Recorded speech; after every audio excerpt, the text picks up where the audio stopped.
ಯಡಿಯೂರಪ್ಪನವರಿಗೆ CID warrant arrest ಮಾಡಿದಾರ ಆ ಥರ ಬಂಧನ ಮಾಡುವ ಸಾಧ್ಯತೆ ಇದೆ ಅಂತ.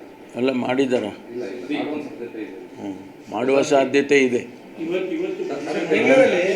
ಇಲ್ಲ ಅವರಿಗೆ ನೋಟಿಸ್ ಕೊಟ್ಟಿದ್ದಾರೆ. ನೋಟಿಸ್ ಕೊಟ್ಟಿದ್ದಕ್ಕೆ ಅವರು ಬಂದು ಅಪಿಯರ್ ಆಗಿ ಅವ್ರು ಸ್ಟೇಟ್ಮೆಂಟ್ ಮಾಡಬೇಕಾಗುತ್ತೆ ಅಷ್ಟೇ ನನಗೆ ಗೊತ್ತಿರೋದು. ನನಗೇನು ಹೆಚ್ಚಾಗಿ ನಿಮಗೆ ಗೊತ್ತಂಗೆ ಕಾಣಿಸ್ತದೆ.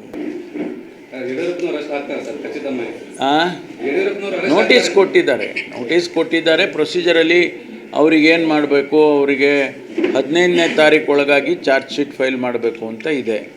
ಅಷ್ಟರೊಳಗಡೆ ಚಾರ್ಜ್ ಶೀಟ್ ಫೈಲ್ ಮಾಡ್ತಾರೆ. ಮಾಡುವಾಗ ಪ್ರೊಸೀಜರ್ ಫಾಲೋ ಮಾಡಬೇಕಲ್ಲ. ಅವ್ರ ಸ್ಟೇಟ್ಮೆಂಟ್ ತೊಗೋಬೇಕು, ಅವರನ್ನು ಪ್ರೊಡ್ಯೂಸ್ ಮಾಡಬೇಕು, ಅದೆಲ್ಲ ಪ್ರೊಸೀಜರ್ಸು. ಅದನ್ನು ಮಾಡ್ತಾರೆ ಇಲಾಖೆ.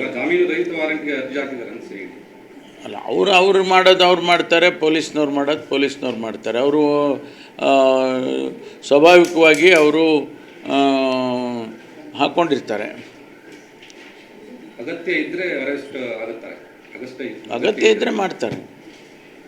ಅಗತ್ಯ ಇದೆ ಅಂತ ನಾನು ಹೇಳೋಕ್ಕಾಗಲ್ಲ. ಅಗತ್ಯ ಇದೆ ಅಂತ ಹೇಳೋದು SITನವರು. ಅವರಿಗೆ ಅಗತ್ಯ ಇದೆ ಅಂತ ಏನಾದರೂ ಅನಿಸಿದರೆ ಅವ್ರು ಮಾಡ್ತಾರೆ.